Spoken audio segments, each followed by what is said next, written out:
Atlanta Assurance vous présente Automoto.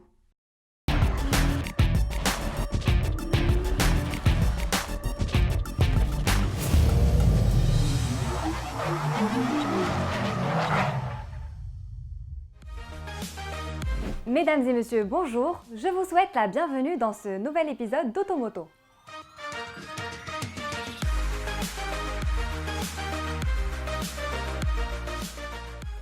Aujourd'hui, nous allons découvrir les traits les plus marquants de l'Audi Q7 qui vient de subir une profonde opération de lifting assortie de plusieurs sophistications technologiques.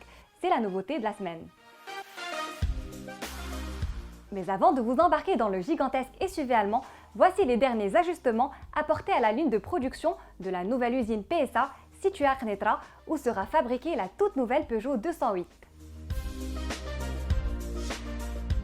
Allez, c'est parti pour un tour de l'usine.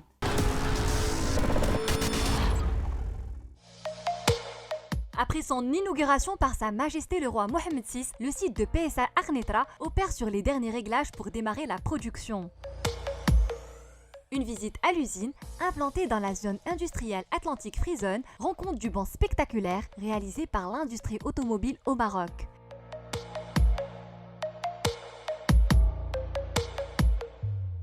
Ce site donnera une nouvelle impulsion au tissu industriel national avec des effets d'entraînement notoires chez les équipementiers et les sous-traitants. De prime abord, on constate que l'usine de PSA de Knetra répond aux standards de qualité les plus sévères en matière de gestion d'entreprise et d'organisation de la production.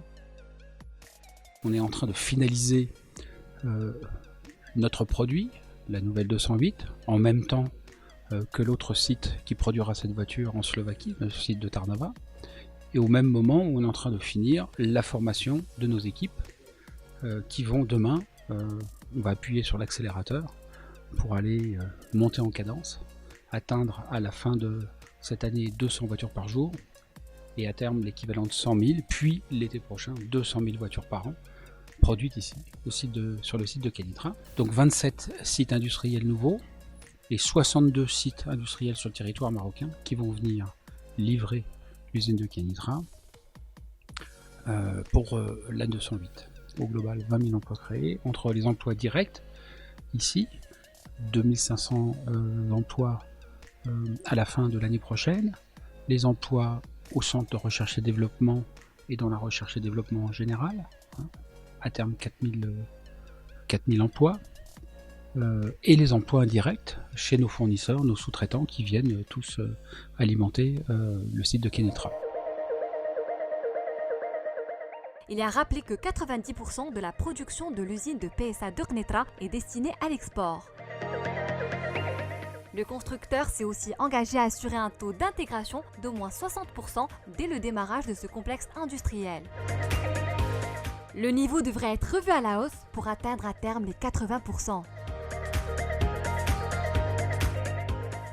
Cette usine sera naturellement certifiée ISO 9001 dès la fin de l'année, mais au-delà de ça, les exigences qualité qui sont les nôtres sont celles qui doivent nous permettre de placer la Peugeot 208 au meilleur niveau de qualité de l'ensemble de la concurrence, et en tous les cas la Peugeot 208 produite à Knetra au même niveau de qualité que celui de la Peugeot 208 qui sera produite en Europe. PSA entame actuellement la phase d'ajustement de la chaîne de production. Dans 4 mois, le site sera capable de produire une voiture toutes les 4 minutes et dans 2 ans, le rythme devrait s'accélérer pour atteindre une voiture toutes les 2 minutes.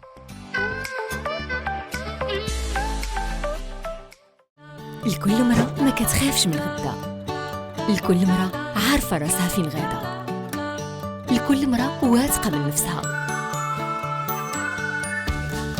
لكل مرة راسمة الطريق ديالها، لكل مرة كتشارجي الطاقة، كتشارجي العزيمة، كتشارجي القوة وكتشارجي الجرأة. احتفالا بعيد المرأة وابتداء من 8 مارس إلا خديتو التأمين الإجباري أتلونتا للتأمين كتهدي لكم روشارج أوتولاكي مشارجية ب3 شهور ديال إحدى الضمانات التكميلية تستعملوها يا اليوم يا غدا يا الشهر الجاي، المهم وقت ما بغيتو. أتلانتا تأمين لحياة أفضل. Direction maintenant l'univers des SUV premium où l'Audi Q7 fait figure de référence.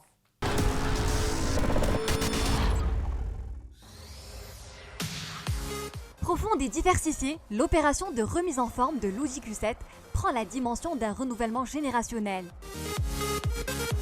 Pour ce qui est du style, les designers maison ne sont pas allés par quatre chemins. L'Audi Q7 reprend presque à l'identique le fascie du Big Brother Audi Q8.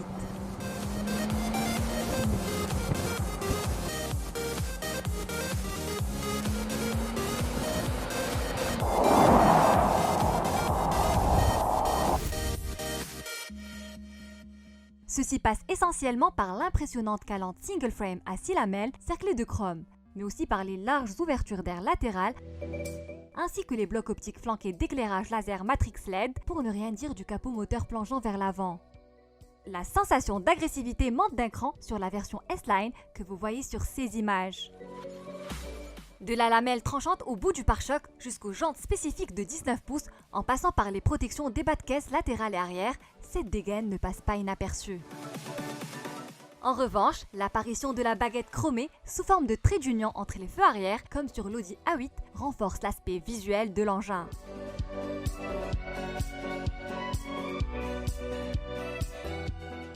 La très bonne nouvelle vient de l'agencement du tableau de bord et de la console centrale. Ils sont mis en valeur par des traits rectilignes et des surfaces planes, reflétant dans les moindres détails la sérénité, caractéristique des intérieurs Audi.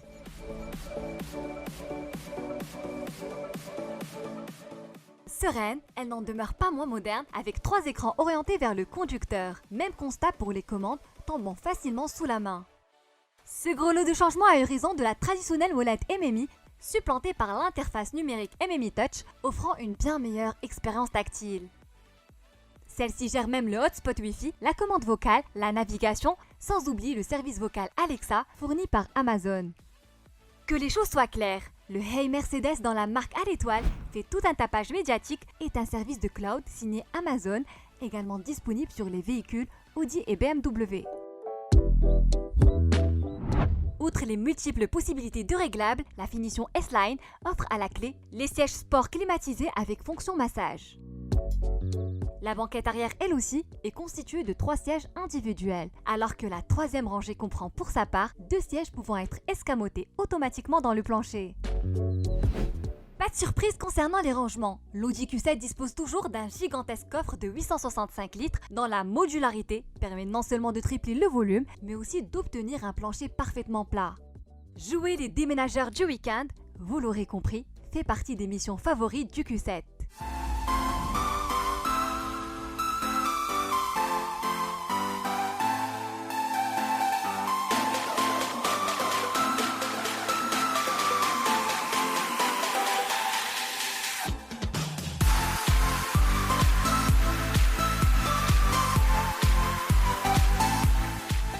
Question motorisation, la marque Osano affirme que les 2 moteurs diesel sont proposés dès le lancement. Plus tard, l'offre se complétera par un bloc essence ainsi qu'une version hybride rechargeable. Tous ces blocs s'associeront exclusivement à la boîte Tiptronic à 8 rapports, secondée par la transmission intégrale Quattro. Pour le reste, le constructeur Audi a déjà entrepris la généralisation de l'hybridation légère sur l'ensemble de sa gamme qui, selon Audi, permet un gain en consommation d'environ 0,7 litres pour 100 km.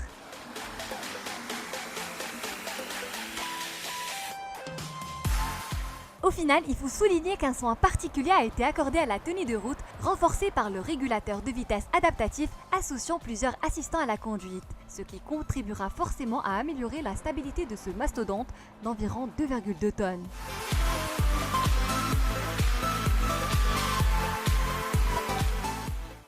Avec cette batterie d'amélioration, peut-on alors continuer à parler d'un restylage? Pas si sûr. Question commercialisation, les tarifs tout autant que les finitions, les motorisations, seront selon toute vraisemblance révélés à l'international en septembre prochain. L'importation au Maroc devrait intervenir plus tard.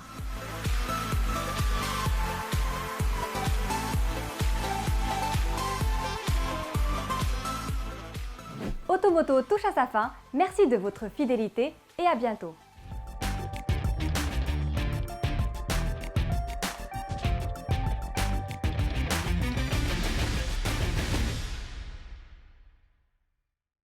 Automoto vous a été présenté par Atlanta Assurance.